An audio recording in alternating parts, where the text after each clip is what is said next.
Hello everyone, welcome to my channel, The Museum Archive. Today we are here in one of the most visited museum in the world, the British Museum, London. In this video, we will invoke the ancient Indian deities and traverse the vast and diverse family of religions in the compromising umbrella of plurality, wherein the religious phenomena are intriguingly confusing and the mystery of faith advocate both world of denying asceticism and righteous physical pleasure, yet whose gods rejoices coitus, and its eternal concept becomes the constant cycle of incarnation until enlightenment is reached. Come and join me, and together we will commune the diverse system of thought marked by range of shared concepts, rituals, and cosmological system of mythology of Indian and Sri Lanka god and goddesses.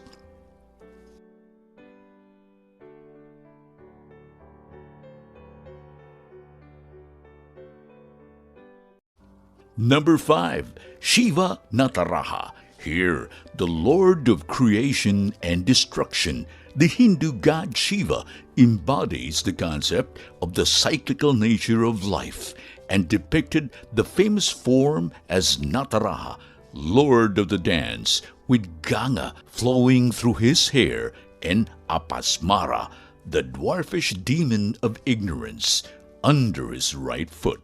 The flames that surround him reminds that his dance ends one cycle and begins the next.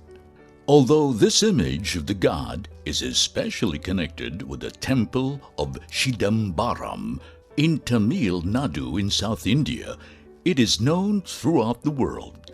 The sculpture was made using the lost wax process, a technique which such Indian bronze casters mastered to a degree rarely seen since.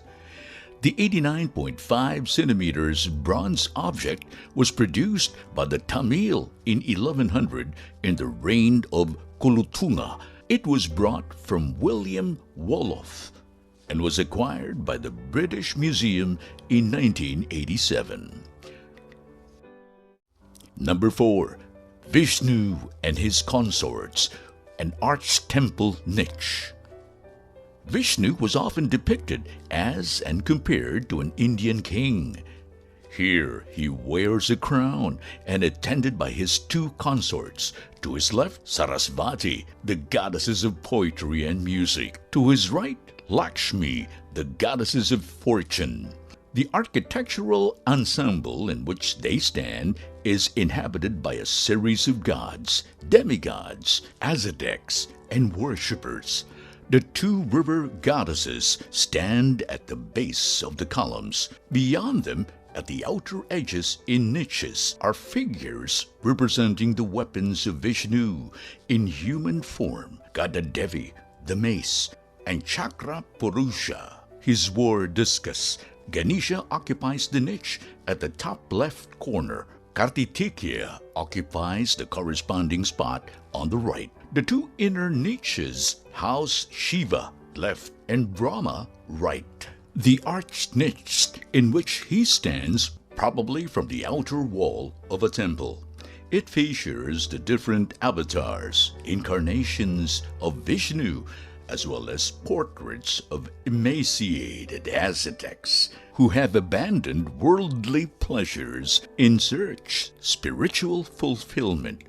Both Vishnu and Indian rulers were responsible for maintaining religious, moral, and social order.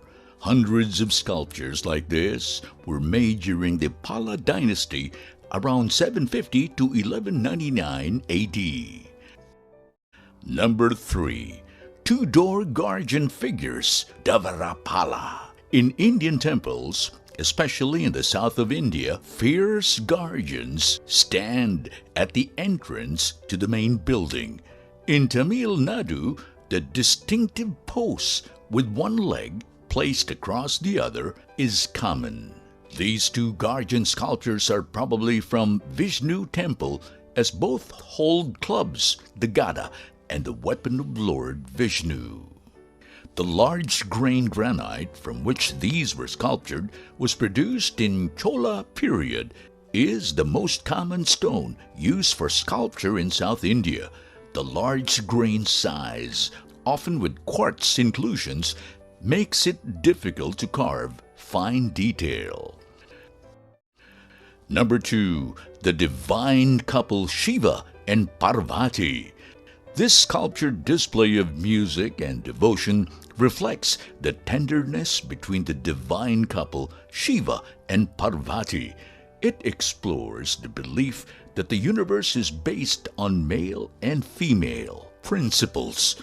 Below Shiva is the sage Biringi. According to myth, he was devoted to Shiva but neglected to worship Parvati. When Biringi attempted to circle around Shiva as part of his worship, Parvati sat on Shiva's lap to stress their unity. At the couple's feet are the animal attendants, Shiva's bull and Parvati's lion. Surrounding the couple are heavenly musicians and garland bearers. The donor also appears along with his wife and children, offering lotus buds.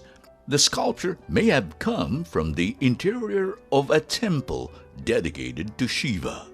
The stone sculpture was produced around 12th and 13th century in Odisha in East India. And number 1, image of Tara.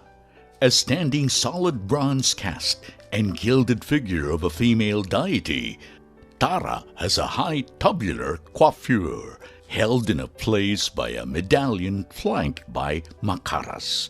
The medallion was probably set with stones, as were the eyes. The earlobes are elongated, and the lower body dressed in a tight-fitting cloth, knotted at the hips. The upper body is uncovered. The proper right hand is in Varadamudra, gesture of giving. The left hand in Katakahasta Mudra, the hand pose wherein the tips of the fingers are applied to the thumb so as to form a ring, as to hold the flower. The medallion in her hair perhaps contained a seated image of Amitabha, the Buddha of infinite light. Tara, the goddesses of compassion, the consort of the Bodhisattva, Avalokiteshvara, is one of the most popular Buddhist goddesses.